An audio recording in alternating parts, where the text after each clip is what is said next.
Yo, what is going on, guys? SMH Super Mario Hoops back with some more hoops, and today we are hopping right back into the top 50 list in NBA history. Now today we got Julius Erving, better known by most NBA fans as Dr. J. And when it comes to my all-time list, I have Julius Erving ranked at number 17. Now before we hop into him this video, I'm gonna need you guys to hit that like button, subscribe, hit the notification bell. Feel free to comment your thoughts down below, but without further ado, let's hop right into Dr. J and why I have him ranked at number 17. Now, over his career, Dr. J was an 11-time NBA All-Star every year from 1977 to 1987. In fact, that was actually every year of his NBA career as well. He even made All-NBA teams for 7 different years, 5 of which was part of the All-NBA first team in 1978, every year from 1980 until 1983, and then he made All-NBA second team twice in 1977 and 1984. He also was the NBA's most valuable player in 1981 and was a one-time NBA champion in 1983. Now, it's important to note that Julius Erving is arguably the GOAT in ABA history. He's a multiple-time champion, multiple-time playoffs MVP, because they actually had a playoffs MVP back in the ABA instead of just finals MVP in the NBA. And he even three-peated with regular season MVPs in their league as well.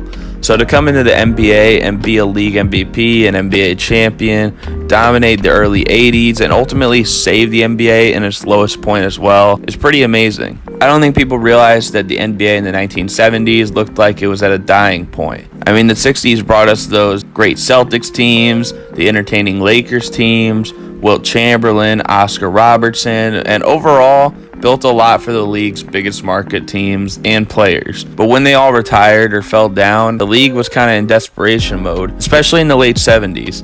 I mean, not even Kareem Abdul-Jabbar, as great as he was, could carry that load on his shoulders. But Dr. J did. I mean, he served as one of the most influential players of all time. His flashiness and his hang time and dramatic effect on a nightly basis, it made him must-see TV and served as an inspiration for guys like Dominique Wilkins and Michael Jordan. And we already know about Jordan's impact, which still impacts players today. So without Dr. J, none of that is possible. As we move on to his MVP shares in the NBA, 8 times he received votes, 5 times he was a top 5 finisher, and he was even the runner-up once in the 1979-1980 season to Kareem Abdul-Jabbar. And as we know, he won it once in 1980-1981. In terms of some all-time stats for his career, 22 points per game is good for 37th all-time, 1.8 steals a game, good for 31st all-time, a 22 PER, good for 37th all-time, and actually he had the best ever with 26.4 in the ABA, 61.9 offensive win shares, 87th all-time, 106.2 win shares, 70th in NBA history, 51.8 VORP rating, good for 32nd all-time, and a 5.2 BPM, good for 20th all-time. And like I mentioned, this is just his NBA accomplishments, and the fact that he ranks pretty high in just 11 years in the NBA, especially for a lot of these total accolades, is pretty impressive. In fact, in those 11 years where he was named an All-Star for each one, it puts him in a class only behind Jerry West for the most years of being an NBA All-Star without ever not being named one. But now let's move on to Dr. J's playoff career. Now, as the stats present themselves, Dr. J took a little bit of a dip in the playoffs. Sure, his per game outputs were relatively similar, but he becomes less efficient with a lower win share per 48 rating as well. However, he did average 20 points per game in 17 of 28 series, including 15 of his first 16 in the NBA. With the only one where he didn't, he was averaging 19.9 points a game. He also averaged over 5 rebounds per game in 27 of 28 playoff series and 5 assists per game in 11 of 28 playoff series, while only shooting below 40% from the field one time in his career. But in terms of how Dr. J can change a team, that's just what he did in year 1 with the 76ers in the NBA. I mean, after Philadelphia was a mid-level 4 seed that got upset in the first round the year before, Dr. J in his first year led the 76ers to the first seed in the East, second overall, and he even took them to the NBA Finals. Dr. J in his playoff run averaged over 27 points a game, about 6.5 rebounds, 4.5 assists, little over 2 steals, little over 1 block, on over 52% from the field and 82% from the free throw line. This also included an average of 30 points per game in the NBA Finals, in what was statistically speaking the best playoff series in his NBA career. But unfortunately, his Sixers fell short after going up 2-0 and this isn't even Dr. J's fault. In games 3 to 6, where they lost all of them, Julius Erving was averaging 32.3 points a game, 8 rebounds, 5.5 assists, 2 steals, 1.3 blocks on 52% from the field and 84% from the free throw line, which are even better stats than his first 2 games.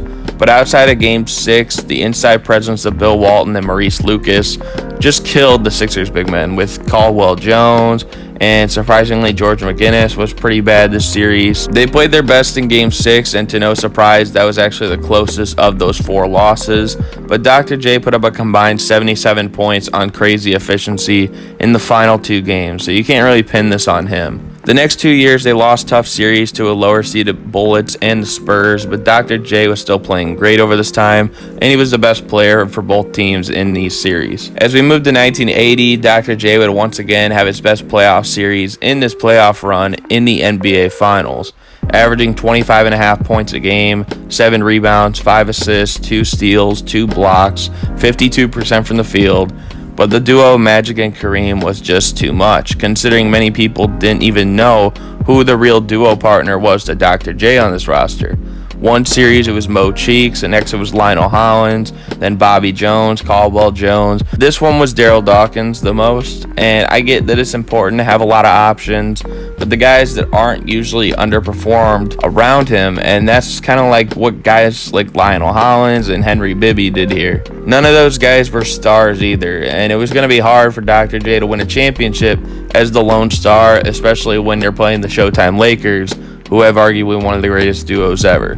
But in the next year, when they had to face the Celtics, Philly actually went up 3-1. Unfortunately for them, they would lose the next 3 games en route to blow a 3-1 lead in the Eastern Conference Finals.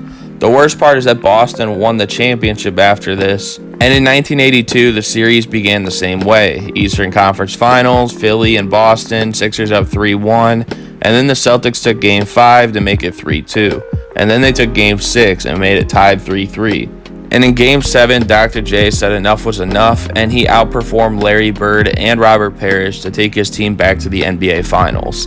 And in the Finals, Dr. J once again had his best series of this playoff run. 25 points per game, over 8 rebounds, about 3.5 assists, about 2 steals, over a block, 54% from the field. And even though Magic Johnson was Finals MVP after the Lakers won 4-2, Dr. J was arguably the best player of this series. It seemed like no matter how good Dr. J played, he wasn't going to have much success. He had some good players around him like Andrew Toney, but he was still the lone superstar and always just came up a little bit short. And then the big addition happened, and the 76ers added Moses Malone to the Houston Rockets. Now, this would call for a little bit of sacrifice between one of these 2 star players, and ultimately Dr. J was the one who had to do more of the sacrifice. But with 2 superstars, and as Dr. J still being top 5 in MVP voting and first team All-NBA, him and the 76ers went 65-17 on the season, and even 12-1 in the playoffs, and swept the Showtime Lakers in the finals. This was simply all Dr. J needed to get it done. You might want to make a big deal about it being a super team, and yeah, they were, but was it unfair? I mean, not really. I mean, the super teams with the Celtics and the Lakers had plenty of guys on that caliber for years. The Sixers had 1 in the Doctor. And then when they added Moses, it still wasn't even a better duo than Showtime or a better trio than Boston. And it could be noted that once again in the finals, Dr. J had the best playoff series in this run for him. And although he wasn't Finals MVP, he did outplay Magic Johnson in this series. In the rest of his career, Dr. J was still good, but over time, the 76ers started moving in the direction of Charles Barkley as well. But when it comes to discuss the career of Julius Erving, I would say he's underrated.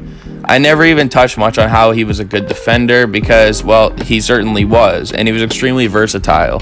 In terms of both offense and defense, he could always read the entire floor. I mean, this is why when it comes to the defensive side, he's one of the best off-ball players in defensive history for the NBA. It's kind of a shame he never made an all-defensive team because he might be the greatest player to never get that honor. His two-way ability, his versatility, like I said, and the things he accomplished without a sidekick all-star, such as making multiple NBA Finals appearances and performing his best in the brightest lights, are something that should be noted as well. And once again, his influence on the game, I mean, it's one of the greatest we've ever seen in NBA history as well. But guys, I hope you all enjoyed this video. If you did, be sure to like, comment, subscribe. Let me know what you think about Dr. J. I mean, there's probably a lot more that I could say about him here, but I'd like to hear from you guys and what you think. So leave your thoughts in the comment section below. But I think that's going to do it for me. So thank you guys for watching, and I'm out. Peace.